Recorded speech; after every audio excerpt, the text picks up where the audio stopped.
Tonight's exciting fight pits two of the most scheming, selfish, and dangerous characters in Shakespeare against each other, Lady Macbeth and Macbeth.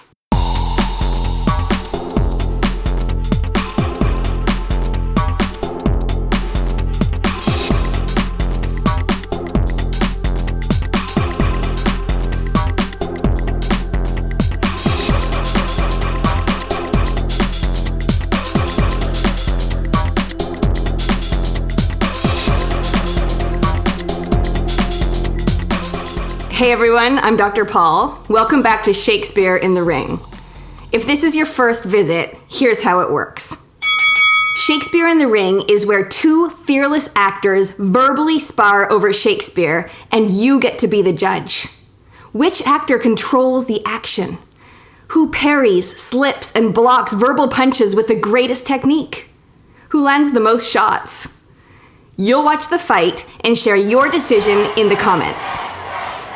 Tonight's exciting fight pits two of the most scheming, selfish, and dangerous characters in Shakespeare against each other, Lady Macbeth and Macbeth. Actors love playing these power-hungry, bloodthirsty villains, and it's no surprise because even though they are absolutely, definitely wicked, there's way more to them than their villainy. They're fully alive, complex characters, and they are surrounded by powers that seem beyond their control. Some of these powers are external, like the witches, but others are internal, like their ambition. For anyone just catching up on Shakespeare, an internal flaw, at least a giant one, is called a fatal flaw, and it's usually the main reason for a character's destruction in Shakespeare, at least in his tragedies.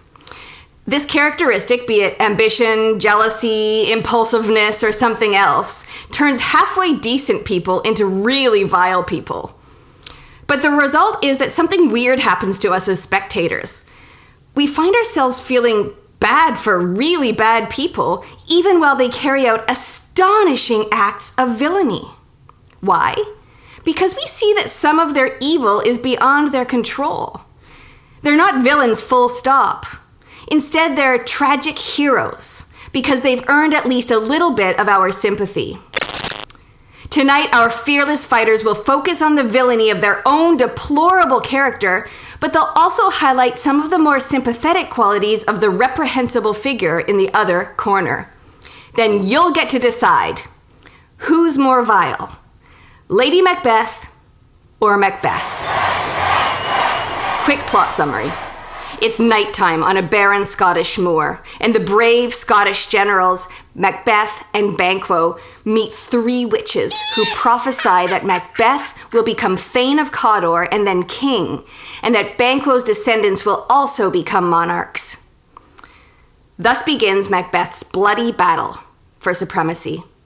He tells Lady Macbeth, who he calls his dearest partner of greatness, about the witches' foretelling, and she is sold. She's going to do everything she can to help her husband be king.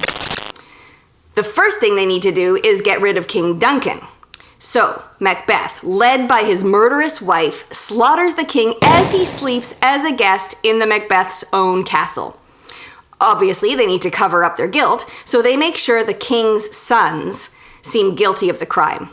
Macbeth, now King of Scotland and a raging insomniac, must destroy any threats to his power. You'll hear about these in the actor's upcoming fight.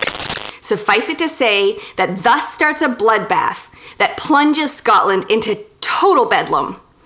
A brutal image of horses devouring each other symbolizes the chaos into which Scotland has plummeted. Something has to be done about Macbeth.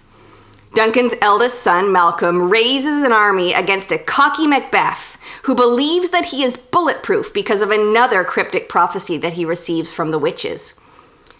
Before his enemies successfully bring him down, Macbeth learns that Lady Macbeth has died. 'Tis thought by self and violent hands. The legendary hero Macduff, Thane of Fife, then decapitates Macbeth, and Malcolm is crowned king. Fasten your seatbelts. Tonight's fight is extra charged. Rebecca, depraved Lady M. de Boer, has a perfect professional record on stage and screen across Canada and the US. Her husband, Michael, diabolical Macbeth de Boer, is a champion of stages, undefeated across Canada. Who will be the winner in this fight over villainy in Shakespeare's great tragedy? You be the judge.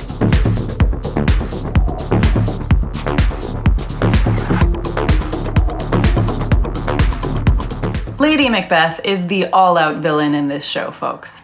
She is a character of direst cruelty. Though it's Macbeth who kills the king, it's Lady M who sets her husband on this bloody path. She even plans to kill the king herself because she fears her husband is too full of the milk of human kindness. In case you're looking for any milk of human kindness in Lady M, give up now. She actually summons spirits, murdering ministers, and darkness to strip her of any humanity. Then she advises her husband to hide the wickedness so their violent schemes and acts will go undetected. And then she commands him, leave all the rest to me. If you want pure diabolism, look no further than Macbeth. Sure, Lady M orchestrates the murder of King Duncan, but she can't do the deed herself. The sleeping king looks too much like her dad. Then her villainy stops after they kill King Duncan and the guards. What's done is done, she says. At this crucial moment, Macbeth, anointed by the holy trinity of power, influence, and ambition, is the one who wants more blood. We have scorched the snake, not killed it, he says. Lady M goads him on for a bit, but finally her heart becomes sorely charged. She is troubled with thick-coming fancies, which means she goes mad. And she pays the ultimate price, death. Sure, Macbeth is ambitious and powerful, but compared with Lady M, he is not a villain. He is a tragic hero, cursed with the fatal flaw of vaulting ambition. He's also got this other master, fear, that drives every murder after the first, until when death is nearly upon him, he finally summons some real courage. Yes, he's a ruthless tyrant who destroys his victims, but he goes down with them, as any tragic hero would.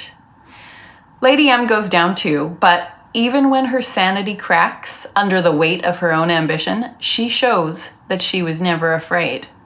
Some of her final lines are about her courage and the power she has secured. She basically says, we are way too powerful to be scared of people knowing we're king killers.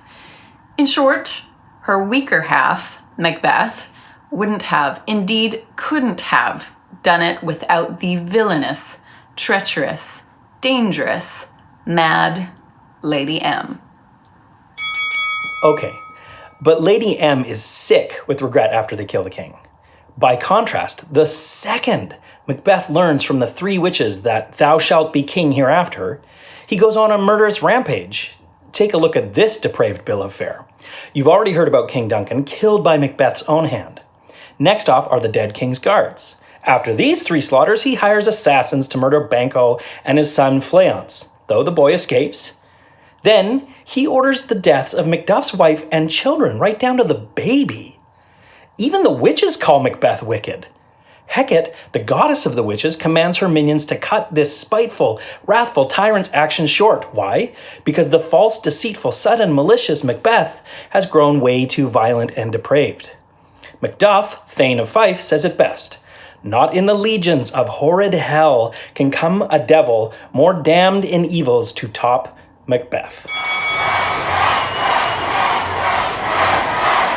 Another amazing fight. Thank you so much to our dynamic duo. Something about having a husband and wife team battle it out just made that fight so much more electric. And now, it's up to you to decide. Who's the greater villain? The dread butcher, Macbeth, or his fiend-like queen, Lady M? Share your decision in the comments. And I'll be back next week to announce the champion and to say just a little bit more about the tragedy of Macbeth.